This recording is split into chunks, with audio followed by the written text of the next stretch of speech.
Yesterday is history. Tomorrow is a mystery, but today is a gift. It is not our abilities that show what we truly are. It is our choices. Hello and welcome to Jen Taylor Rerouting, where being rude is never acceptable, but sarcasm is welcome and swearing isn't always a bad option. Let's get started. Hello everyone and welcome to Jen Taylor Rerouting. Thanks for tuning in. If you need more information, just go to jentaylor.net, where I have everything at your disposal, from what it's like to live as a mom to 13 kids, to my podcast, public speaking, coaching, or purchasing my book. All in one place, jentaylor.net, easy peasy, lemon squeezy. Today, I have the pleasure of welcoming Tim Cruse, who I also have the pleasure of knowing. Tim, how are you? Good. How are you doing? I'm fantastic. So I met Tim because there was a Facebook ad that I saw, and it was a hot mom's hot mommy makeover. Yeah. A hot mommy makeover. Yeah. And I thought, well, I'm already kind of a hot mommy, but you know, I could use some help. So I signed up for the 28-day. Actually, it was a gift. I got it as a gift. And really interesting. We can kind of jump into that first and then go back, since I already brought it up. You opened Be Strong Fitness in November of last year, 2016. Yes. So yeah. Okay. And you do little videos on Facebook, and sometimes they don't always load for me, but on one of them you were talking about the group dynamic. So jump into that, because you have a very specific philosophy with this gym. Yeah. So when my wife and I opened this gym, I'd been running one-on-one training for about 5 to 6 years before that. Before that, I was kind of in the strength conditioning world, physical therapy world. But what I noticed was that my group sessions, I was running only a couple a week, and they were just getting a lot better results. So I started digging into a little bit more of the psychology behind group and this and that. And if you look across the board, the people that get the best results physically and also otherwise, but physically specifically, your athletes, your Olympians, they all train in groups. And there's this kind of mentality, this kind of, I believe it actually is to our nature that we're created to be in small groups, and we thrive, especially when we're around people that are like-minded and have similar goals, that we can kind of all play off each other. So we decided when we opened this business to build it all based off of that small group mentality. So we still do a couple one-on-ones here and there, but by and large, we just see so much better results from keeping people in groups and literally having them play off of each other's energy, push each other, motivate each other.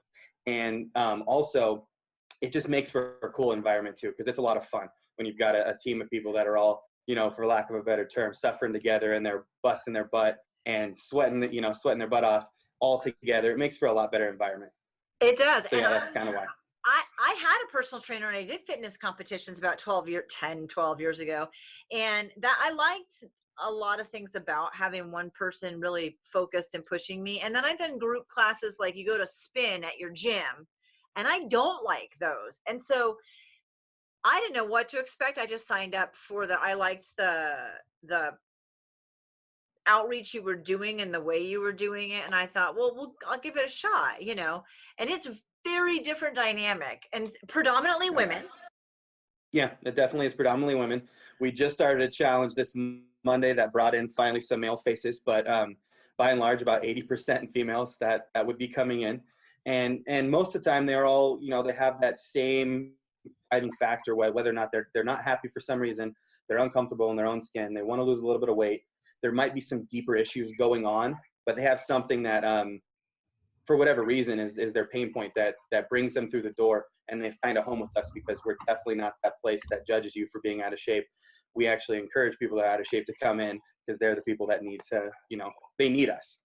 Yeah, and I was in, the smallest class was 3 and the biggest was 9. That was a little tough. Just the 9 size. The 9, yeah. That 5 to 7, 3 was great too. But holy cow, it's fun, and you instantly connect with certain people. I mean, I kept seeing the same people, and you kind of just get familiar, which is nice. You're like, hey, how you doing? And people are like, hey, where's so and so, and where's so and so. So when you go long enough, there starts to become some accountability, and then you find you find those people that you just click with, like Erin for me. Oh my God, Mhm. that woman just, She's awesome. yeah. Yeah, Erin has a really cool story. Yeah, but she's one of the people that definitely is like that. She's soft spoken, but she holds you accountable in that kind of way. Yeah. And swears under her breath. It's really fun. So it's a very different, like, crossbreed sort of group setting. And so it's like, for me, it was like having a personal trainer with a bunch of people. And you're right, we push each other, and it's amazing. Mhm. And then you do some nutrition. Is that something that you want to expand on? Yes, so we do.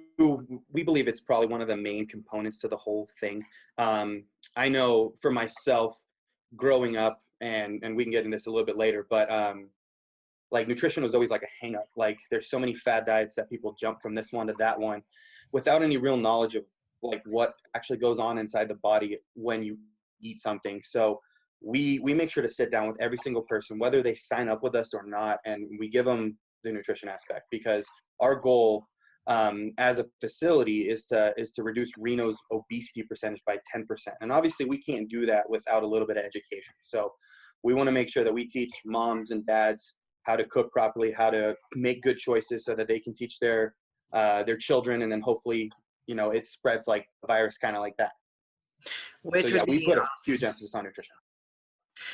So before this, you said you were working for about 6 years, but you were doing some pretty amazing things in that 6 years. So, and I just want to kind of go through your history. You graduated from UNR about 6 years ago, and you started your personal training business. You were the Bighorns strength coach. Mm-hmm. For 1 year, yeah. Right. And you've had Olympic athletes, including Eileen Grinch, who's a fencer. So you've worked with some pretty big names, lots of people, and then you kind of streamlined it into this group approach based on what you'd learned. Right. Then, and also what I found I was passionate about. So don't get me wrong, it's really cool to work with athletes. That was kind of initially why I got into the field, because I just love sports. I played sports growing up. And I just love training people really hard. But by and large, my heart was always pulled towards the person that doesn't necessarily want to get a tenth of a second faster on their 40, to the person that has type 2 diabetes that would like to live 10 years longer. So my heart was kind of pulled towards that person. Coming from, being an overweight child and things like that, like it just always resonated with me to help the people that were like me when I was growing up. Okay, so now that's a great segue. You were born in Sacramento, California, and then moved to, is it Alturas? I mean, we moved around a lot, but by the time I started first grade, we were in Alturas, California, yeah. Okay. Which is a little tiny town north of Susanville. And it was, I mean, it was a little town, so kind of everybody knew everyone. Very much so, yeah. I think the population was like 3,000, maybe a little less. What year were you born? 88. Oh, the year I graduated. How cute is that? Yeah, I'm a youngin'. I'm 29, yeah. Yeah, that's awesome. So how many siblings did you have? 3. Okay, so I had 2 sisters and 1 brother. Where do you fall in that? So I'm the oldest son. So I'm the second. I have an older sister and a younger brother and sister. So I'm the second in line. So you're in this. You said you were raised in a very performance-driven home. Was that more? Your dad had this incredible work ethic. So is that the performance? Big time, yeah. Okay. Yeah, it was definitely mostly him. He I mean, and his dad was the same exact way. His mom was the same way. Brothers and sisters were the same way. It was kind of the Cruse mentality, if you want to classify it as that. Everything needs to be better. If I'll give you an example. Like playing a baseball game, and I went, like 3 for 4 the plate, and we talk about why I didn't go 4 for 4 and what could I do different to go 4 for 4. That kind of mentality. So like I was geared from a young age to really like improve upon myself and really find the flaws and try to root those out. So that's not necessarily a bad thing, as long as you're not. No, no, okay. So he was a small business owner. I'm just seeing there's like patterns. You're right. I think it's the Cruse mentality maybe, but definitely patterns, that he took a small business, a sand and gravel company, and it ended up being a multiple 7-figure business. Yeah, yeah. So when he bought that business, it was in the 90s, like early 90s. He bought in at like about 10% of the business and pretty much ran the show, and then eventually ended up buying out the majority owner. But he grew that from right around, it was a few $100,000 total, and now it's multiple hundreds of millions of dollars worth of business. Now they're a local business. Now they're all the West Coast. They run out of Montana, Washington, Oregon, California, Nevada, Utah, Arizona. I mean, they're pretty much all the Western United States. So yeah, he definitely blew that company up for sure. But it was all through nothing but, he's smart obviously, but sheer will, determination, and a lot of freaking hard work. So Yeah. you saw that as an example, and you worked for him for about 11 years or so? Yeah, a little over a decade, yeah. Mind you, I was going to school the whole time, so it was like very seasonal. So like I'd go to college during the year, and then I'd work throughout the summer months on the company, yeah. So yeah, not a full-time position. It was only seasonal. And then you were kind of inspired to follow in his footsteps. You had a really good relationship with your dad, and he had a really fantastic work ethic. Mm-hmm. Yeah, I mean, it was a good relationship, as good as it could be, with the main, I don't know, main context of it being centered around work and performance.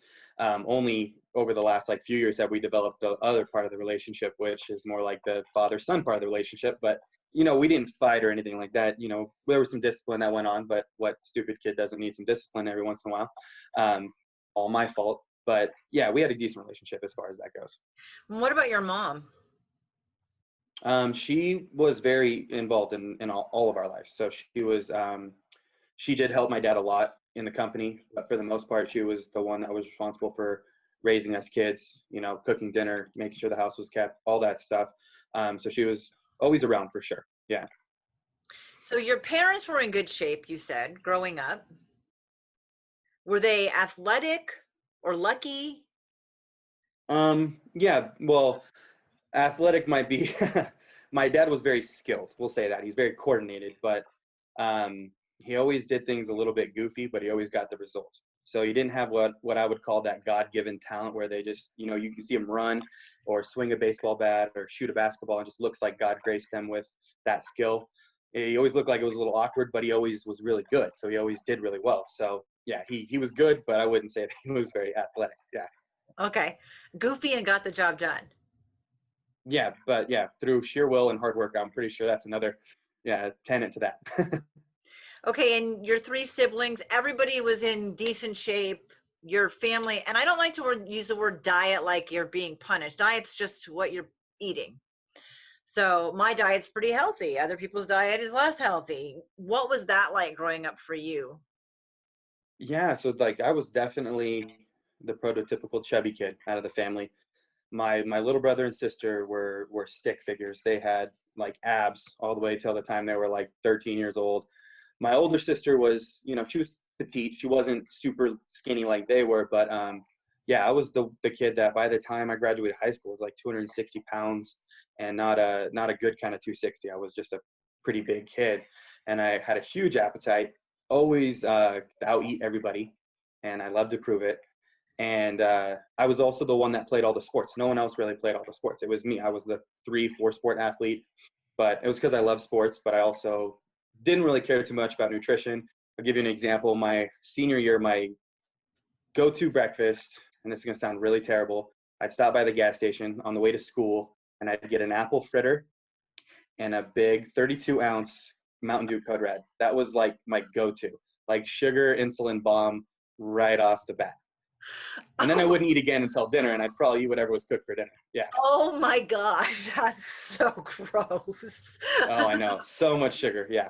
I mean, Yeah, and that was like at least 5 days a week. That was what I was doing. okay, so you didn't have a good diet despite mom cooking. We'll say that. We'll say I didn't have a good diet. Yeah. We'll say that.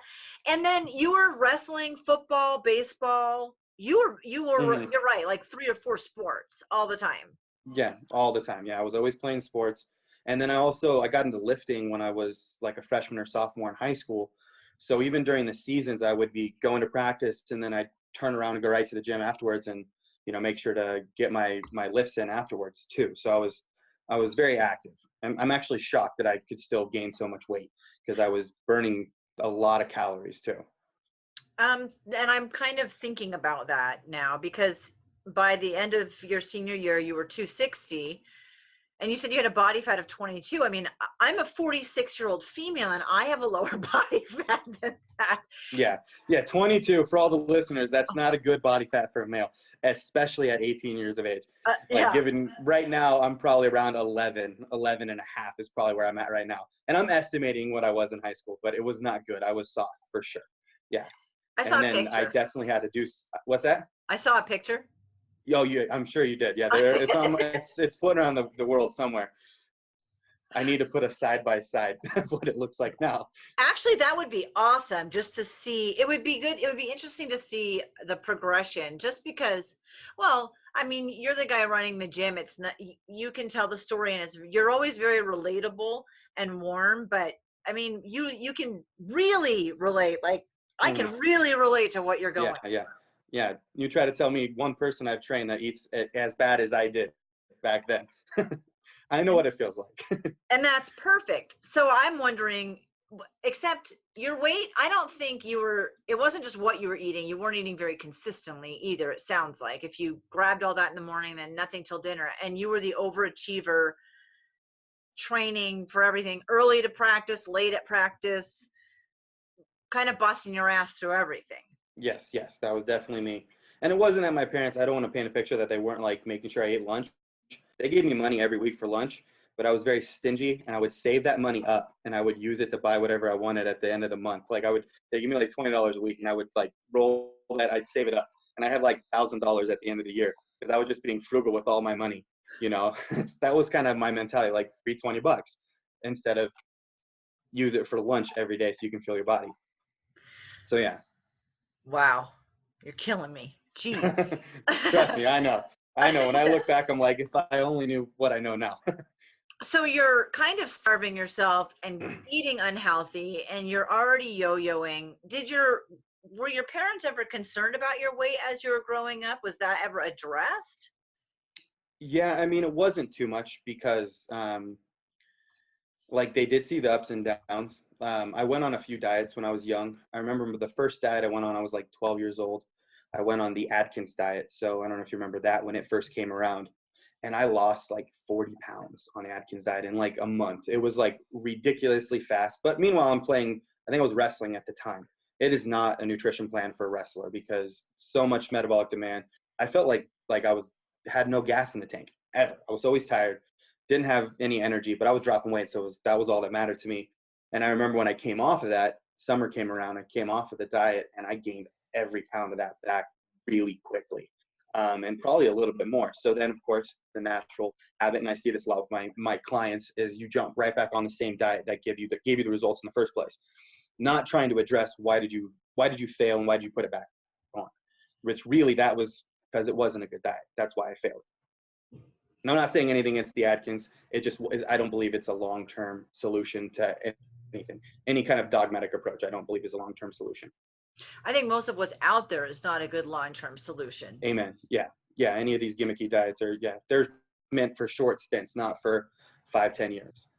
And sometimes, tell me how you feel about this. So I had a friend who was heavy and ran, and she just could not lose the weight. And she went to a special doctor who put her on some pill to kind of jumpstart her metabolism. So she went on it and then pretty immediately started to wean off of the dose of whatever it was a few years ago. What it did do is it did jumpstart her metabolism, and then she kind of had to take over with it. And I thought that was super interesting, and it was under doctor supervision, and I feel like that's almost as gimmicky. Yeah, and that kind of does sound, I can approach it from a couple different ways. Like on one side, some people have that self-limiting belief that they just can't lose the weight. Like they've tried over and over and over again, and they've tried this diet, that pill, this pill. And given if you can break that barrier and actually get some results, I can see the benefit to that.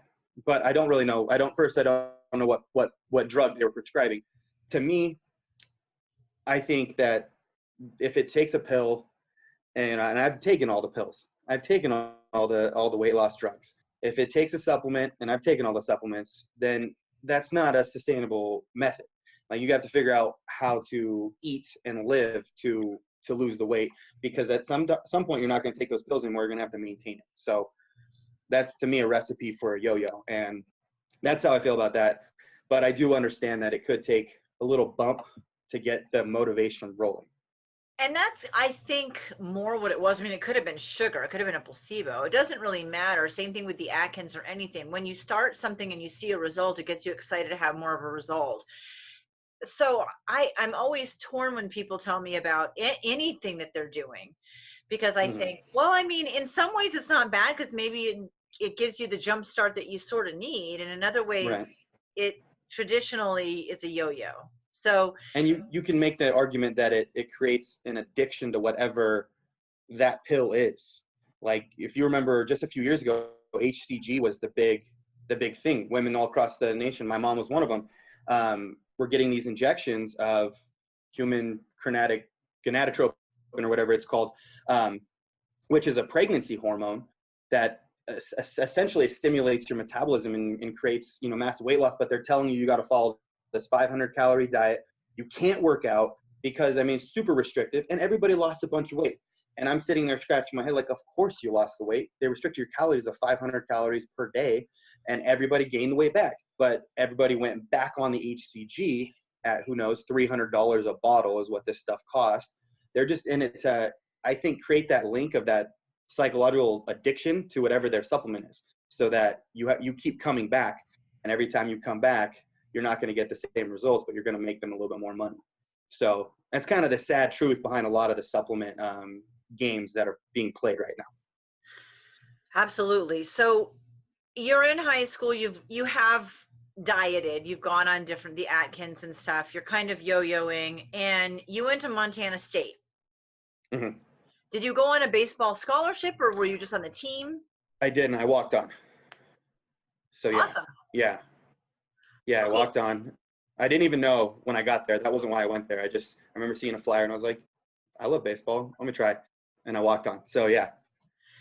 That's awesome. So that's kind of, it's so hard with kids, when you have them, or you're looking at kids at a younger age, like, this too shall pass, because going to college is a different world. Completely. Yeah. So tell me about what was happening in college with the workouts and the practices and all that. So probably more or less a continuation of what was going on in high school, I would say. Specifically the first year. I know that my freshman year, I really wasn't happy with, because I was playing football in high school, and there's always a justification to be big when you're playing football. One, the coach is telling you got to be bigger, so you're eating a lot to get bigger. In baseball, there's no justification to get bigger. It just makes you slower. You can't swing the bat as fast. And I was a pitcher, so I didn't have the mobility. So I was like, all right, I'm going to lose some weight. So, and this might be the most extreme thing that I've done. Well, one of them, we'll say one of them. I was following an Atkins type diet, which, like I said, you come back to the thing that you saw results with first. But I also believe this internet myth that you shouldn't eat after 6 p.m. So I'd get up. We had 2-a-day practices. We would have our normal practice sometime during the day, and then later in the afternoon we'd have our batting practice. Since I was a pitcher, we didn't bat. We just worked pitching. I would throw on a weight session too early in the morning. So 4 or 5 a.m. in the morning, I'd get up, I'd do my weights. Normally had my first class around 8 o'clock in the morning. So I knocked those out, wouldn't eat breakfast, go to class. And then I'd come home and I'd have a little bit of eggs or something like that. And then maybe some salad later in the day with some beef on it. And then that would be all I ate. I was literally eating probably less than 600 calories per day if I was lucky. And I dropped from around that 260 mark. The smallest I got at that point was I broke the 200 barrier. I was 195, 200 pounds. And I felt really good, but I was really, really hungry all the time. So lo and behold, after the season was done, I moved home, went to work again, and I gained not all of it back, but I got back up to around 250 again. So that was what happened during that year of college. And then shortly after, I decided to transfer to Chico. I went down to move to Chico, went to college there, and I really got into bodybuilding, which I learned a lot from it, but I'll just say it right now, it's a really harsh sport. Like, you have to be really genetically gifted. You have to be pretty much have nothing else going on in your life if you want to be really good at it. And so I was doing I was working full time, going to school full time, and I was getting ready for my first show. And so again, I went back to the Atkins diet because I knew I could lose weight, and I dropped all the way down. It was in the 175, like right around mid 170s for me, which that's really small for me. I think 6th grade was probably the last time I was a buck 75. And I was on the treadmill, and I was, sweating away, 4 o'clock in the morning, one of my first workouts, and the coach, the owner of that gym, who also just happened to be the strength conditioning coach, the exercise physiology teacher professor at Chico State, he came up to me and told me that I looked really sick, and it looked like I didn't know what I was doing, like I need a little bit of help. So it kind of shocked me. Like, I'm here busting my butt. I'm working really hard. You telling me that that's not enough? And so he's like, come to my office tomorrow. We'll meet. I'll write out a nutrition plan for you. He's like, don't worry, it's free. I just want to help you. You look like you're going to hurt yourself. So I came in, and he showed me kind of just the basic macronutrient breakdown, probably very much in line with like what the FDA recommended. It was very high in carbohydrates, low in fat, moderate in protein. And within just like 2 or 3 weeks of following that, because that's how I was. If someone gave me a plan and I trusted them, I believed them, I followed it to the T. I did it, everything and above and beyond. It's just kind of my mentality. So when he gave me the plan, I followed it to the T, and I gained about 6-7 pounds, but I dropped a significant amount of body fat. And I felt like I was on drugs. I felt like I had so much energy. My strength was going through the roof. I was like, wow, this is really cool. So then I started learning about nutrition. I'm like, that is awesome. This guy, just by spending like 45 minutes to an hour with me, like completely course corrected my path that I was on. I was feeling terrible. I was going up and down, and this guy stepped in, and here I am. Like, I feel great now. I want to do that for other people. So I changed my major. I got into the exercise physiology realm. I started pursuing that instead of, which initially I was pursuing engineering. So I decided to completely change my course of my career path in life. So that's kind of where that all came from, was just that one little interaction. So that's where my heart is towards these people that we work with, is that 45 minutes can make a difference in someone's life. Absolutely. Even less than that. And it's just taking the time to let them know that they're important and that you get it. So someone gave that to you, and you were always sports and fitness oriented. You were just diet screwed up. Illiterate. Yeah, is what I was. Yeah, you were Yeah. wrecked. So you actually were eating more, and you were eating carbs. Oh, a lot more. Right. I was probably eating, before he met with me, I was all about no carbs. I don't know why that was like drilled in my head, other than it worked for me in the past. But I was definitely sub 1,200, maybe sub 1,500 calories. And when I started working with him, it was like I was at least 2,500, if not 3,000. But for a 21-year-old male, which I was like 20, 21 years old at the time, that's still fairly low calorie. Like, most males burn through calories really quickly. And I was still a big boy. I still had, a decent amount of muscle mass on my body. And, after working with him, I've slowly started to learn nutrition and other approaches. And that still wasn't the optimal approach for me, but it still was better than what the heck I was doing at the time. Yeah. And it got you on a completely different path, which is, I'm all about, we can make an enormous, significant difference in someone else's life with just a few minutes of being ourselves. Yeah, being real.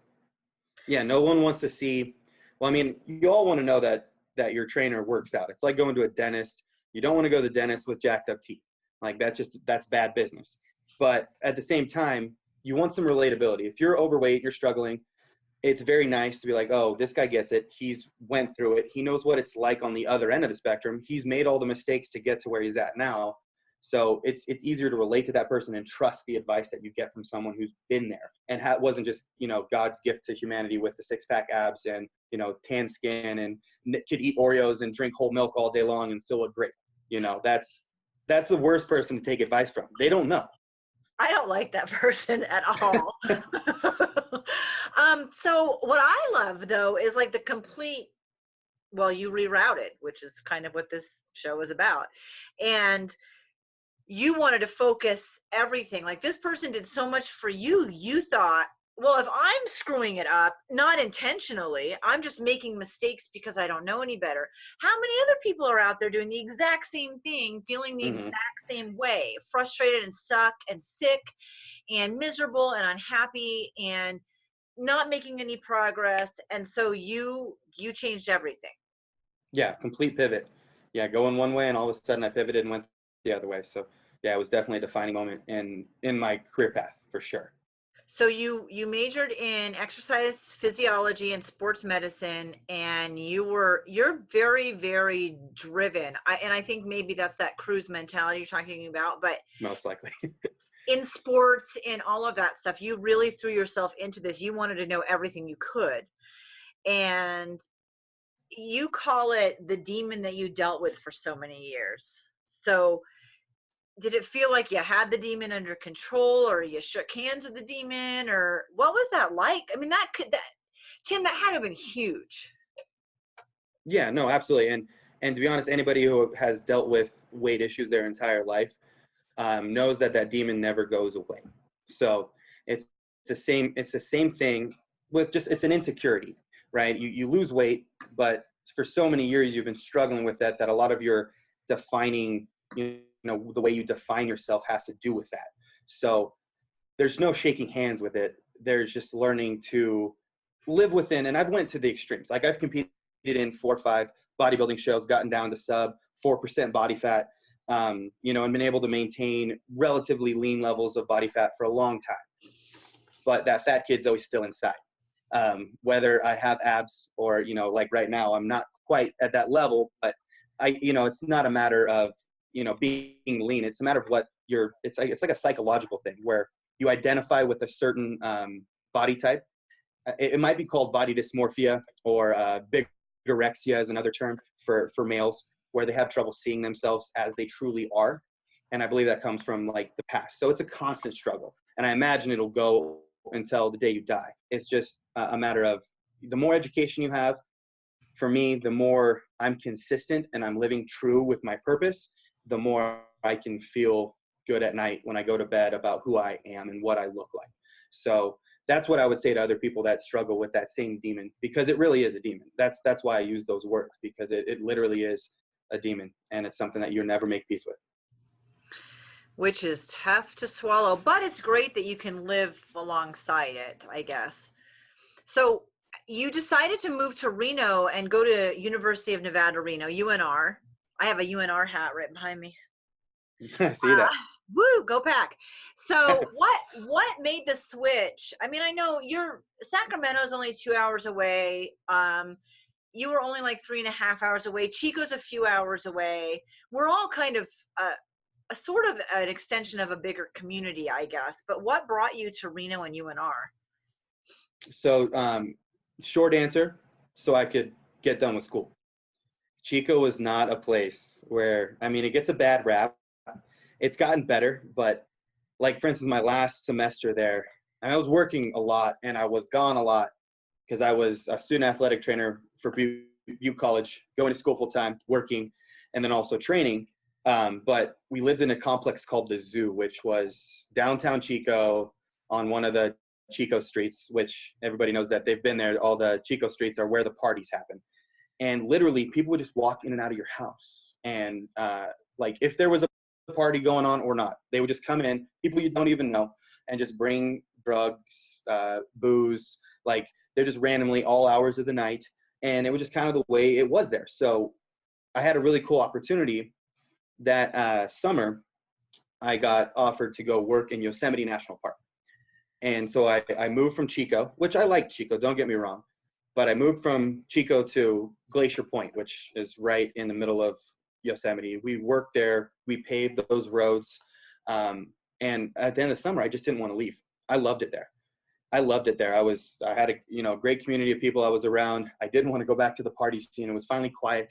It was awesome. And so I started reevaluating my life. I stayed out of school for another semester. I started thinking like, okay, where would be a better place to call home? And it's ironic because growing up, I said I'd never live in Reno. I don't, it's a nice place to visit, but I'd never end up there.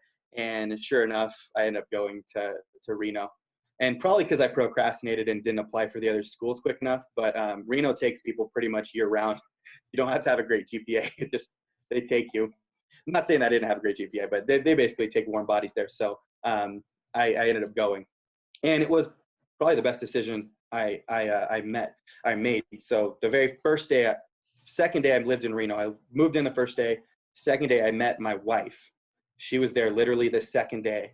I met her out. My friend drugged me out because we've been packing and unpacking all day long.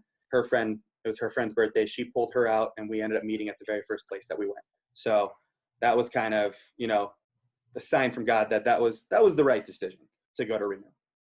That was my next I don't regret it at all. No. Well, you can't say that anyway. Alexandria will hear. So that's when you met her. That was the next thing. Was she Yes. from Reno? Yeah, so she's native to Fernley. So she grew up in Fernley. Okay. And she was actually going to UNR at the same time. So yeah, she was studying it's a psychology degree of educating. I'm trying to think of the actual name, but it's youth psychology. Think of like developmental youth psychology is what it is. She wanted to become a counselor. She was with a program called CASA when I met her. So she would work along the courts with these disenfranchised children. She was working at Chevy's and at American Eagle. So she was like super busy at the same time. So it really was like a God thing that we met that night, because we all had like a million things going on in all different directions. So it was, really a God thing that we met that same night. So how did she shift gears, or did she shift gears when you guys met and you had this passion? I think it was a little bit of a pain point at first, because I definitely am a very obsessive type personality. Like you said, I go all in to whatever I'm doing. I don't know if I don't believe in balance, but I don't exercise it very well. So when we first met, I was prepping for my second bodybuilding show. And I had hired a coach here in Reno, and I was working out, like, I kid you not, 7 days a week, at least 3 hours, but up to 6 hours a day. I was working out. Yeah. And mind you, I got in great shape, and I competed in it's called the NPC Nevada State, as an open competitor, light heavyweight. And I did well, and she supported me the entire way through. A lot of our relationship was built off of her doing cardio with me first thing in the morning on an empty stomach. We just talk while we were, stepping on the step mill or whatever. Or we do a lot of walks outside, like go hiking in the hills, because I got bored of the treadmill. So we'd go outside because we have hills here. And so a lot of our relationship was built off of that, but definitely created a scenario where I wouldn't say she was for it in the beginning. And I really was for the whole bodybuilding thing.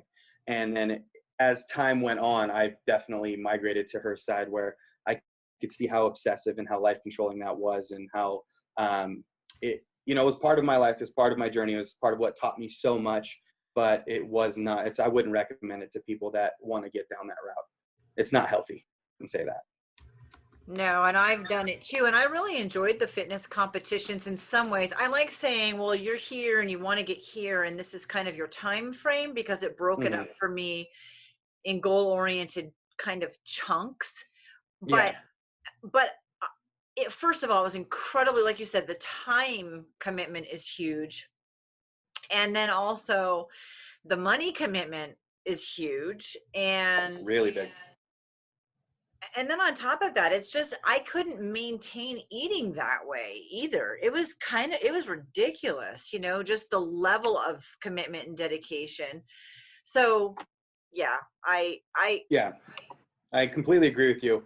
It is good to set goals and to have a time frame to achieve those goals in. And you will push yourself, especially if someone's going to see you in a little banana hammock, you're going to push yourself harder than you ever pushed yourself before. So in that regard, I loved it. And I love the body transformation process. I still do. I still do little like diet, I'll diet down and I'll try to get as lean as I possibly can, just because I think it's fun. But the whole like self-critiquing, like you're going on stage, you have 5 judges that are telling you what's wrong with you after you worked your butt off for 12 to 20 weeks. And getting back to kind of that demon thing, that doesn't reinforce your relationship with that demon. That makes the demon stronger, because now you're getting really nitpicky about yourself. And so for me, I definitely agree with the whole process as far as body transformation goes. But as far as the lifestyle, same thing. I can't see how someone would follow that for a long period of time. If they do, it's because they have God-given genetics and they don't have to work very hard to get lean. And those are the people I think you see in the magazines that they're, they only diet for 2 to 3 weeks a year. And that's because, they can just maintain it the rest of the year, eating whatever they want. So, yeah. I always said if I had enough money to have my own cook and fitness instructor that like lived on the premises with me, I'd probably be no problem to do it. If I was in movies and it was my job to look that way and I had that support, and otherwise I think at a certain point there's a place that's unrealistic and it's different for all of us. Mm-hmm. But you have to kind of figure out where your realistic is and stay within that. And sometimes maybe you'll go one way or the other. I mean, I've been pregnant and had kids. So, I was out of shape after I had a baby. It was probably pretty normal. But Yeah.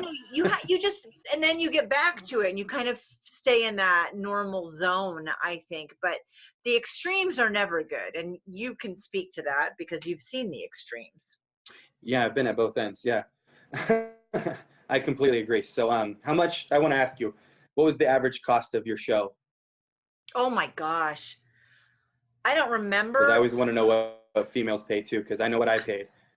I don't remember kind of a gut how check. much the show. It was a lot. I don't remember. It was more that I have kids, so I was menu planning and cooking for my kids, and they didn't need to be, nor should they have been on the restricted diet I was. So I was cooking 2 separate things. I was shopping for 2 separate things. There were a lot of supplement things going on. It was like everything. The personal trainer was a cost. The suit that you have to wear that's super specific is like $200. It was everything, Tim. It was everything. I don't even remember. It absolutely, I mean, I guess you could say, well, if it's your lifestyle, then it's fine. If that's just the lifestyle you live. But I don't know how you could possibly maintain it financially and just, I got burnt out. I wanted to have a freaking beer. I wanted to have like a piece of pizza. I wanted to have moments of normalcy, where Right. I was carrying around my little containers of food everywhere I went. Because if I came to your house for dinner, I was going to heat mine up in the microwave. I wasn't going to eat what you cooked. Yeah, So I was the same way. I don't remember specifically the show costs, but it was just everything. It was everything. Yeah. And that's what I was more getting at, was like the totality of the prep, like what it costs. Like I did the math on one of them and it was like north of like $5,000.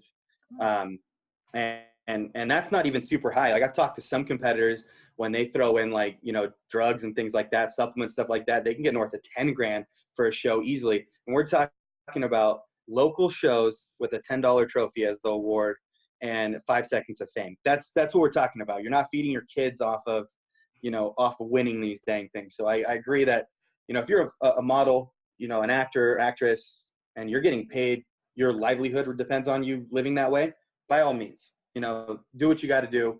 But for me and for most people, like that's not keeping the lights on in the house. That's it's maybe turning the lights off in the house. Yeah, because it was getting way too expensive.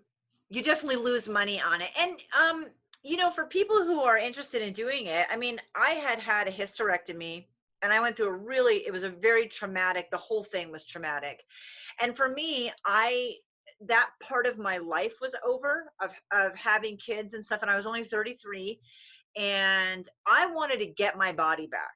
And I had no qualms giving it up to have kids, but I wanted it back. And so for me, it felt good to have that kind of singular focus on myself to really get in great shape. And I was on stage like 7 or 8 months after I'd had a hysterectomy.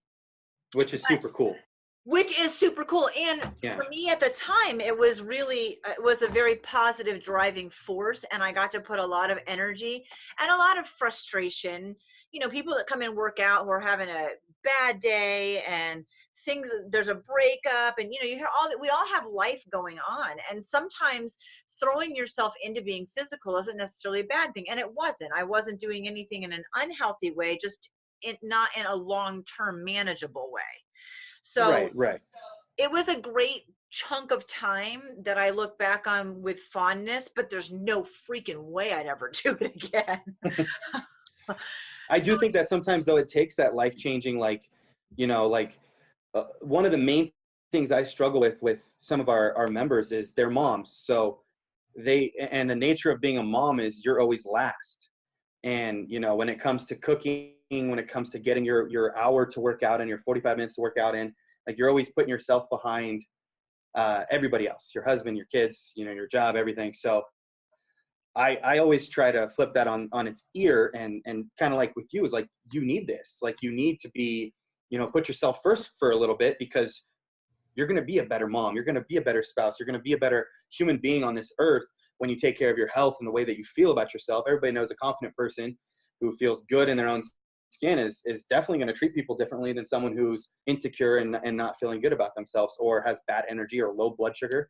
I mean, that's the worst thing. Low blood sugar. You have someone who has high and low blood sugar. They can be really unpredictable to deal with. So I try to flip that on its ear. So I think it's good when, every once in a while to take your control of your body and actually be a little selfish and give that hour to yourself that day and really focus on you and you alone. And gosh, it's such a stress relief. The rest of the world just kind of fades away for that 45 minutes to an hour. You don't think about your problems, and it's kind of a form of therapy too. So I think that's really cool that you did that you went from, having been 8 months later stepping on stage, because I know what it takes to get on stage. It's not like, hey, eat clean for 10 weeks. It's like you have to bust your ass for a while and be consistent. And then, you're not stepping up there if you don't feel ready. So you had to be ready to get up there. I was, and this is a huge part of my coaching too, which completely aligns with what you do, is that self-care shouldn't be on Mother's Day. It shouldn't be a coupon book for hugs from my kids, and that's my self-care, or a spa treatment once a year. And I'm not saying that I can afford to do a spa treatment once a week. There's an affordability issue that comes into taking care of yourself, but it shouldn't be a special occasion for anyone, male or female, to take care of themselves. And if that means an hour at the gym or a pedicure or whatever that means, that I can give a list of low to no cost ways to do self-care. And you're right, we deserve it and we're better for it. And so amen. That's a huge frustration with me, that people just don't take an hour for yourself. No one's going to miss you that hour, especially if you're a grouch. we want you to go away. And because I've been a runner for so many years, my kids will say, hey mom, why don't you go for a run? And I'm like, was I being rude? Am I obnoxious? Code for get out of here. Yeah, but you know what? My kids grew up knowing that I may not be bad, but I will be better if I just take a minute for myself. So yeah. Your core values in Be Strong Fitness, other than your goal is amazing, to reduce the rate of obesity in Reno by 10%, which is about 50,000 people. 50,000. Yeah. That's a lot. That's a big, we set lofty goals. I'm not one to set small goals. We definitely are, we have a big vision, and we see that, Reno's obesity percentage based off of the CDC stats is right around 31%. So to me, that's just, it's really, it kind of breaks my heart. It's sad. It breaks my heart because I know what goes along with, that's a stat, but every one of those 50,000 people is a person that has a family, that has a story, that has, I don't know, they cry themselves to sleep at night. They can't find anything to wear. They have to take medication for their diabetes, or it's so easy to just cop it up to stats. But forget that each one of those numbers is a person with a story. And so knowing what I know, going through what I went through, having family members that have had health issues, and friends that have had health issues, like knowing what I know, it really sets us up. So we want to change that by 10%, which comes down to about 50,000 people. Obviously we can't train 50,000 people. You've been to our facility. It's about 5,000 square foot. We don't have enough square feet to train 50,000 people, but we are planning on opening up more locations as we grow. But it's all going to happen through a culture change. So a community culture change. And that's kind of the side play that we are doing with this whole community culture, like group training environment too. So we also do group outings, 4 times a year, every other month or so. We do things that we try to get us involved in the community, not just our little holy huddle in the gym. but we want to take the time to educate these people, spend time, build relationships with these people, whether it's me or my coaches. We only hire people that, you know, you've met some of my coaches, but we hire nice people. We generally hire people based off of personality, not just if they're a badass trainer or not. But I want everybody to feel like they're more than just a number at our facility. We want to take the time to teach them so that they can teach another person. We jokingly say we want to work ourselves out of a job. We want to make you so self-empowered that you don't need us anymore, but you come to us anyway because you love us. That's our goal. So that's the only way that we're going to reach 50,000 people. And then obviously on the internet, it's really going to help too, you know, doing our videos and podcasts like this and things like that. So, yeah. And your core values are serve with purpose, over deliver results, motivate, educate, and inspire. Yes. So real simple, but you know, I believe having good core values when you start a business will really help when you go to make decisions, you know, because in the business world, there's a lot of opportunity, and a lot of those opportunities are the wrong opportunities. So whether we're hiring an employee, whether we're co-venturing with another company, we kind of put it through that litmus test of what our core values. Does it line up? And if it lines up, we go for it. If it doesn't, you know, we kind of kick it to the curb. Same with the way that we approach every single day. It's kind of a mantra more than anything. Like, are we going to serve with purpose? Are we going to deliver results? We say we have a sign up in our gym is no bad days. And that's not for you guys. That's for us. You know, our clients depend on us. They depend on us to be in there, deliver. They don't want to hear about our problems. They don't want to hear about our personal garbage. They got that stuff going on themselves. We're supposed to be a beacon of light to encourage them, whether nothing else good happened that day. At least we can be that shiny moment where they came in, they felt better about themselves, they got some good encouragement, and they got a kick-ass workout, and then at least that's their highlight for the day. So that's kind of the way we approach it. We check the ego at the door, and you're there to serve. That's what you're there for. Well, it shows, because I've been there. So take a look online at Be Strong Fitness on Facebook. And you can also do a search for Tim Cruse. I have all the information in my show notes, so you can get a hold of me to get a hold of him. Whatever is the easiest. And Tim, thank you for your time. I really appreciate it. Yeah, absolutely. Thanks for having me on. Thank you so much for listening in to Jen Taylor Rerouting. Like, share, and of course, comment. I welcome input with attitude. Get a copy of my book on Amazon, Hello, My Name is Warrior Princess, or check out my website, jentaylor.net. And if you still want more, sign up for one of my coaching packages.